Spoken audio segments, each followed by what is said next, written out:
Hey mamma, welcome to my new vlog.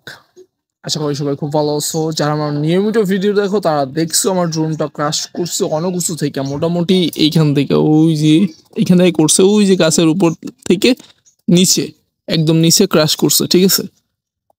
তো ড্রোনের অনেক ক্ষতি হয়, আমি দেখিয়েছিলাম ভিডিওতে, যারা দেখো না তারা দেখে আসতে পারো। এই যে ড্রোনটার অনেকটা এখানে আঘাত লাগে, এই যে এখানে অনেকটা ক্ষয় হয়ে গেছে।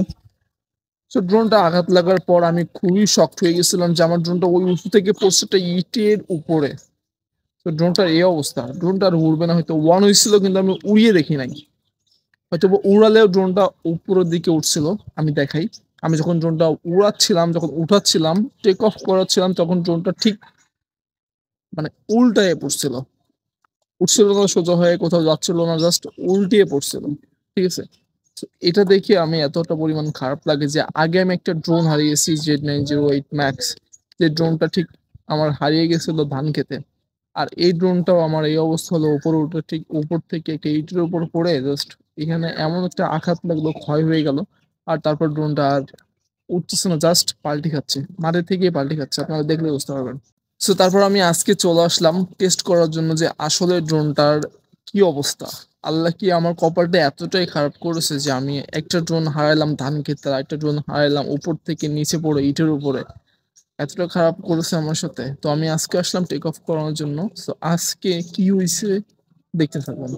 গাইস, আমি ড্রোনটা ছাদের উপর থেকে উড়িয়ে থাকি, যদিও অনেক সমস্যা আমার ছাদের উপরে, তারপর আমার লজ্জা হয় না, কারণ ছাদের উপরে না উড়াইলে আমার আসলে জানে শান্তি হয় না। শান্তির অনেক প্রয়োজন তো জীবনে। এই জন্য আমি ড্রোনের পাখাটা মেলে নিয়েছি আর ওয়ানও করে নিয়েছি। এরপর হবে উড়ানো, আর উড়ানো দেখার জন্য ওয়েট করতেছেন সবাই। আমি জানি আমার কপালটা খারাপ নাকি আসলেই খারাপ, নাকি আসলেই অনেক খারাপ, এটা দেখার অপেক্ষা। So continue my video. Guys, আপনারা অনেক পাকা আমি জানি, আমার থেকেও অনেক পাকা, আমি তো অনেক কাঁচা একটা পোলা। আর ড্রোনটা অন করে নিয়েছি, তারপর কি কি করতে হয় এটা তো আপনারা জানেনই। সো এগুলো করে দেখা হচ্ছে ভিডিওতে।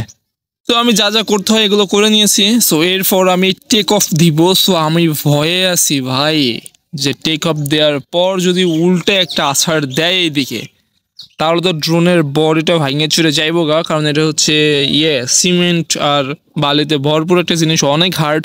তারপর আমাকে দিতে হবে, কিছু করার নাই, আর ধরতেও পারবো না অপর দিকে চলে গেলে। সো আমি টেক অফটা দিয়েই দিই ভাই।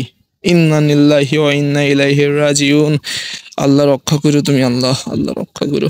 দেখি আবার ধরতে হবে তো উপর, আমি সাইপা দিয়ে ধরে নেব।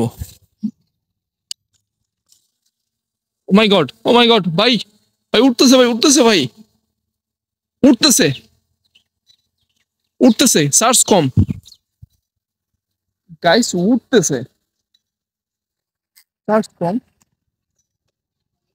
উঠতেছে গাইস। কিন্তু সমস্যা হচ্ছে যে স্পিড একটু কম, মানে পাখার স্পিড আগের থেকে অনেকটা কম। এটা চার্জের জন্য কিনা আমি জানি না, কিন্তু তারপরেও মানে এই ড্রোনটা আমি প্রথম দিন উড়াইছিলাম, ঠিক আছে। এইখানে দেখে আমি পুরো শকড হয়ে যেতে, এখান থেকে তো ক্ষয় হয়ে গেছে, এখান থেকে ক্ষয় হওয়ার জন্য তো এইখানে ব্যালেন্স থাকবে না, ঠিক আছে। সো আমি কিন্তু প্রথম দিনে উড়িয়েছিলাম, উড়ানোর পর আমার কিন্তু এটা হচ্ছিল যে এই উড়ালে উল্টো দিকে ডিগবাজি খাচ্ছে, নাহলে ওই দিকে ডিগবাজি খাচ্ছে, মানে মাটির থেকেই, ঠিক আছে। সো আজকে আমি যখন উড়াইলাম ড্রোনটা, দেখতে পাচ্ছি স্মুথলি, মনে হচ্ছে কিছুই হয় না এর সাথে, এর সাথে কোনো কাহিনী হয় নাই। মানে এটা কিভাবে সম্ভব? মনে হচ্ছে এর সাথে কোনো প্রকারের কোনো অত্যাচার, টর্চার বা কোনো প্রকারের ক্রাশ এর সাথে হয় নাই। আর এটা কিছু হয় না, এটা বানানো, তাই মনে হইতেছে না এটা কিন্তু ক্রাশ করছে। কিন্তু এটা প্রপারলি কিভাবে উঠতে পারছে এটাই আমি বুঝতে পারছি না, ঠিক। আমি শকড। উপর থেকে পড়লে যদি ভালো ভালো ড্রোনও হইতো, রেসিং ড্রোনও হইতো, বা ডিজিআই এর কোনো ভালো ড্রোন হইতো, আমার মনে হয় না উঠতে পারতো এইভাবে। আমার তো প্রথম দিন তাহলে কেন এরকম হয়েছিল, প্রথম দিনের ভিডিওতে দেখতে পাচ্ছেন, প্রথম দিন কিন্তু এভাবে টেক অফ দিলে কিন্তু এরকম পোল্টি খাচ্ছে, টেক অফ দিলে কিন্তু এরকম পোল্টি খাচ্ছে। এটা কি জন্য হয়েছিল এগুলো আমি জানি না, এটা হওয়ার অবশ্যই কারণ আছে।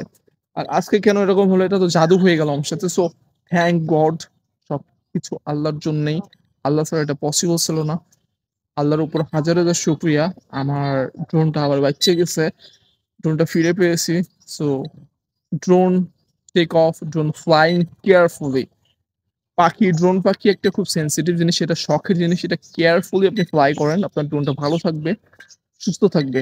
প্রপারলি উড়ানো শিখেন। প্রপারলি উড়াইতে পারার পরে ভিডিও নিয়েন। তার আগে নয়। তার আগে ভিডিও নিতে গেলে, উড়াইতে গেলে কিন্তু ড্রোনটা হারাইবেন।